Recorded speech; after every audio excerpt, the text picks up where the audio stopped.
Hello, it's September 3rd, 2025, 7:55 p.m. Eastern Standard Time. I'm doing a quick recap of what happened today in the stock market. Interesting day following by a quick uh, gap up in the morning. We saw yesterday that there was some strength into close, and that kind of carried over into the morning pre-market. And so I had initially thought that it might continue selling off a little bit today, but the rally is the market itself rallied in the morning after its JOLTS data that came out at 10 a.m. Eastern Standard Time, and it rallied pretty hard, and a lot of the bulls stepped in around 10 a.m. and then shortly after 11 a.m.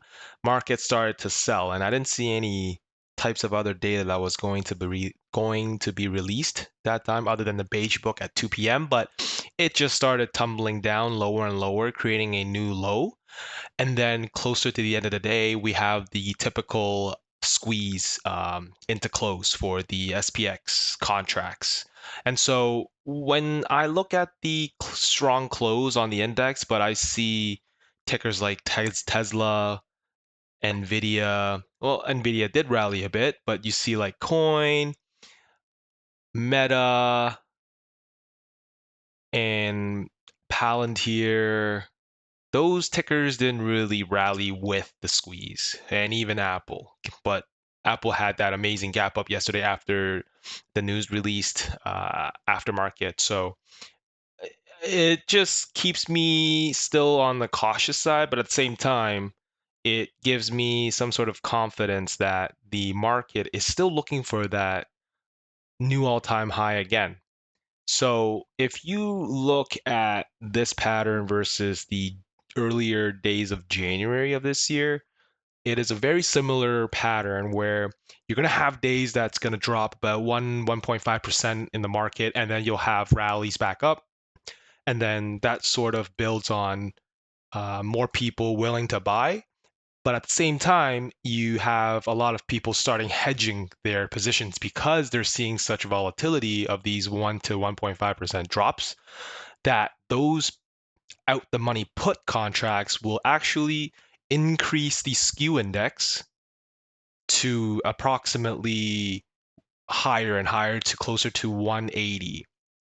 And so if I pop open the skew index today, we actually ended up just slightly lower than yesterday's close. It's about 1 point close lower than yesterday. So a lot of people are still cautious in the market, but at the same time, we actually have a lot of room to the upside. So I suspect we're going to keep getting a higher high, new all-time high for SPY. I still stand by my narrative that the QQQs will make a new all-time high, and perhaps once the Qs make a new all-time high, the SPY makes a new all-time high. That is maybe perhaps when the skew index gets to around 180, and that's when a lot of folks in the market will start hedging and buying out the money puts, and that will result in a 3 to 4% drop across a multi-day selling, even multi-week selling perhaps. And so that is what I'm anticipating. If the other scenario that I would prefer is I see another day of selling. And if you look at historically speaking, uh, if you have a market that has a major gap down on a Monday, which is what happened on this week, and then you have a bounce on a Tuesday, that usually shows that the rest of the week, the the Tuesday's highs will not get taken out. It usually gets faded closer to the end of the day. And so that is what I'm hoping. And that is perhaps when I'll look at individual tickers to get into long positions. So for example, Tesla today, great strength, but it gave it all back. Um, it still could be a potential Tesla Friday play for longs, but I'll leave it at that. It still didn't hit the bottom Bollinger Band. The other ticker I was looking at today was the Meta ticker. I thought perhaps Meta would had a pretty strong day today, but given the suspicious volume candle I see down here isn't as high as, let's say, the August 18th candle, it kind of it held me back from entering any calls for Meta. So I'll wait and see if Meta will wick down again to the 722 or even lower, creating a hammer candle, and perhaps the volume bar might be closer to this August 18th candle, August 18th volume bar. Another very, very good ticker I'm looking for longs at is actually Coin, and it's building a very, very good base here.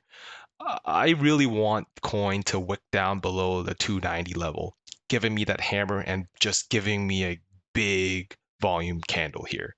And that is when Coin usually creates a multi-day run higher, and contracts that are usually about a week or two out for $2 usually result to like an $8 to $10 contracts and usually gets in the money. So that's what I'm waiting for.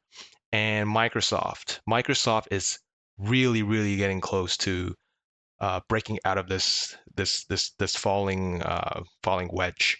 Similar situation. So a lot of these tech stocks are I'm waiting for these setups to come to me for me to enter longs here. So that would ultimately be in line with my narrative of, given these are still all lagging tech stocks, that would help the QQQs actually make a new all-time highs when these tech stocks recover. So um, just waiting for that. Tomorrow we have the typical pre-market data. We also have the employment situation on Friday, which I suspect is going to get a little bit cooked by the administration. I suspect that the numbers will get cleaned up. I suspect that it will make it so that it would force Powell to actually cut rates in September, and that would give the market a little bit of a rally. And when that rate cut does come, I think that is perhaps when the market may look into selling off. So, given that these sorts of data that gets released this week and next week, it would help plump up the situation that Powell is required to cut rates, and so we're going to enter a stagflation. People are not going to be happy, and the market will start selling off. So that is the narrative that I'm following. And who knows? Maybe perhaps we continue selling the rest of the week and we don't see that bounce, right? So um, a lot of people right now are complacent in the market. I see a lot of people on X slash Twitter that, this is just a bounce. SPY's reached its high to recent low of a 61.8 retracement, and now we should go down based on Elliott wave theory, all that jazz. But it really doesn't matter. The skew is telling me that we're gonna see an all-time high.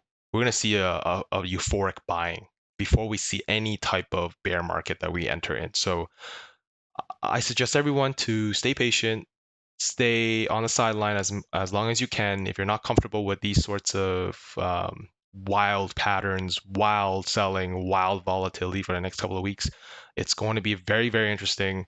Um, and make sure you understand the option contracts and how they work. There's an art to buying call options during a high volatility environment.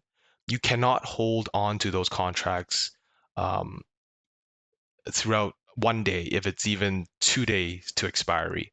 You have to sell when it's in your favor, in your direction, in the first immediate strength, or else those volatilities will actually crush your options. So it's really, really difficult to play options. You have to time it very, very well. And also for put options, same thing. If the move goes against you, high volatility environment, then your options are going to get crushed. So stay patient. Make sure to review the last video of how I actually got into my QQQ plays intraday. Those are based off of the ADD indices that I have here on screen.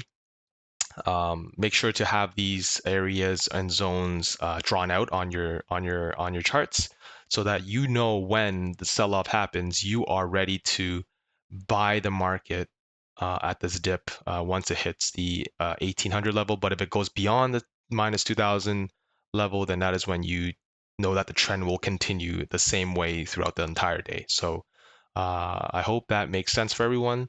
and I will report in the next video. Cheers.